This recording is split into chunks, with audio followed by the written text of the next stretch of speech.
there is a stimulus cash that can be claimed right now very soon.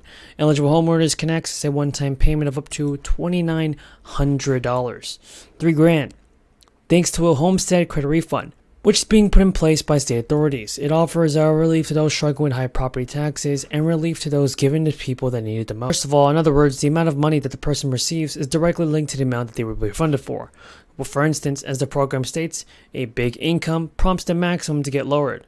Additional claimants can expect the threshold percentage and or the share of tax over the threshold or the copay percentage will also increase.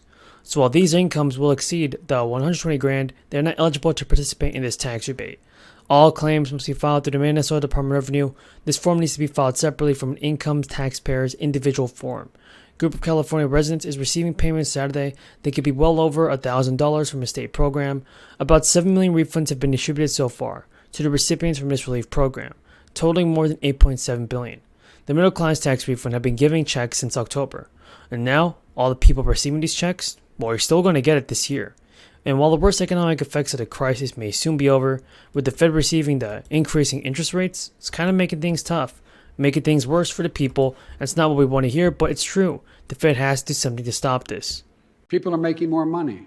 They're finding better jobs. And after decades of being mistreated and paid too little, more and more American workers have real power now to get better wages and to do what's best for themselves and their families. Some people... Here is the breaking news about the fourth stimulus check that you definitely want to know. For those of you that reside in the state of Virginia, well, taxpayers in Virginia will likely get some money back this year. The General Assembly is expected to approve one-time rebates to eligible state income tax filers, but lawmakers are still debating how much. Unlike some tax policy proposals, the campaign promise from the governor has won broad, bipartisan support.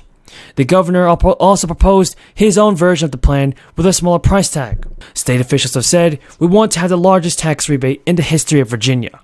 Now, other representatives in the state is also carrying the version of the bill supported by the governor. It will pay individuals up to $300 and married couples up to $600. A more modest Senate plan features the amount proposed by the governor at $250 maximum for individuals and $500 for married couples. Now, progressives, everybody, are hoping to turn up the heat on Chuck Schumer in an effort to push climate action across the congressional finish line. Negotiations on the Build Back Better bill and Biden's climate and spending package have been going on since late last year, after Manchin has expressed concerns with President Biden's plan. But progressive groups are now amping up the pressure. They see Manchin's comments in recent weeks as signaling an openness to spending on climate issues and are pushing leadership to bring the issue to the forefront. In his own words, Chuck Schumer promised the Senate will forcefully, insistently, and urgently address climate as the greatest threat to our country. But according to some progressive lawmakers, after more than a year of Democratic control in Washington, he has yet to deliver. Manchin said earlier this month that a scaled-down bill would include spending priorities for Democrats, including climate change. But Schumer recently renewed his push for the social and climate spending agenda, which would need to pass the Senate with a simple majority. The letter signed by Democrats, everybody, included 6 committee chairs. They united both centrists and progressives and is seeking to officially restart the negotiations on President Biden's Build Back Better agenda. Will it get done this year, everybody? Tell me in the comments down below.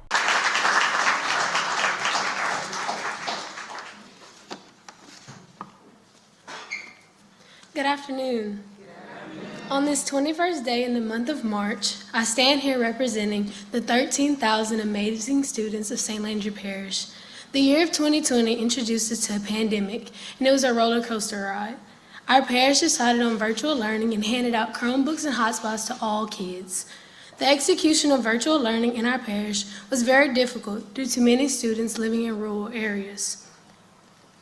When they decided to put us on virtual, we were repeatedly kicked out of our virtual platform, Google Meet, when our internet connection failed because many students could not even log in.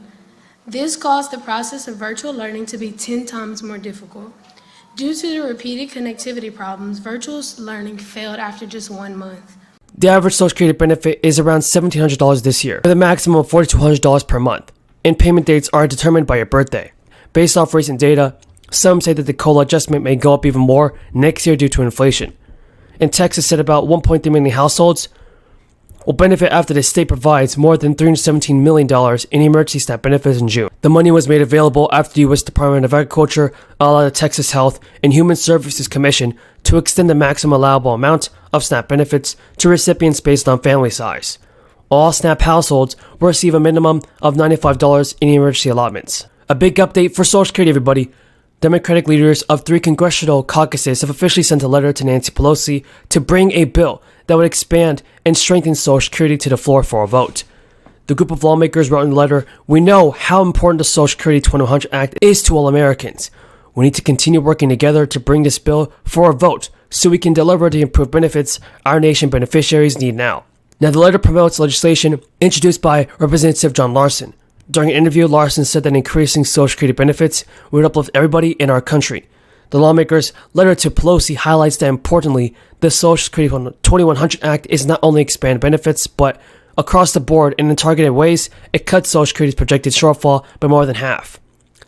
The bill would actually increase payments by about 2% for current and new beneficiaries, establish a new minimum benefit at 25% above the poverty line in order to protect low-income workers, and end the current 5-month waiting period to receive disability benefits.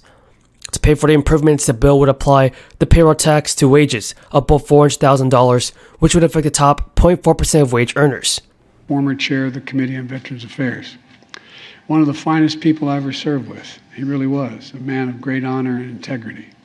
Today I'm also signing a bill to dedicate a Veterans Center in Utah in honor of Colonel Gail Halverson, known as the Candy Bomber you heard about that Dennis just talked about. And I'm signing a bill that makes it easier to continue honoring veterans who have a building named after them when the VA switches properties. In other words, if there's a named building and the property is being abandoned, whatever building they're moving into, that will take on the same name. We'll have to go through the process of getting it authorized again. The remaining bills focus not just on our veterans' past, but the success of their future. We're going to strengthen the oversight of the VA's activities so veterans get the care they deserve, and restoring educational assistance benefits so veterans displaced by COVID-19 can continue to gain new skills to meet the demands and changing the workforce. Look, let me close with this. Last week we commemorated Memorial Day, and a reminder that our veterans and our military families represent literally the best of America, the best of America. We can never fully repay the debt to all of you, but I promise that my administration will always have your back. I made that commitment when I ran, and I commit that now, and the men and women sitting before me made a similar commitment. We mean it. This is something we Bidens take personally. Every veteran and family member of a veteran who serves has made our lives, our liberty, and our very nation possible. We owe you, and we thank you. May God bless you all. Eligible.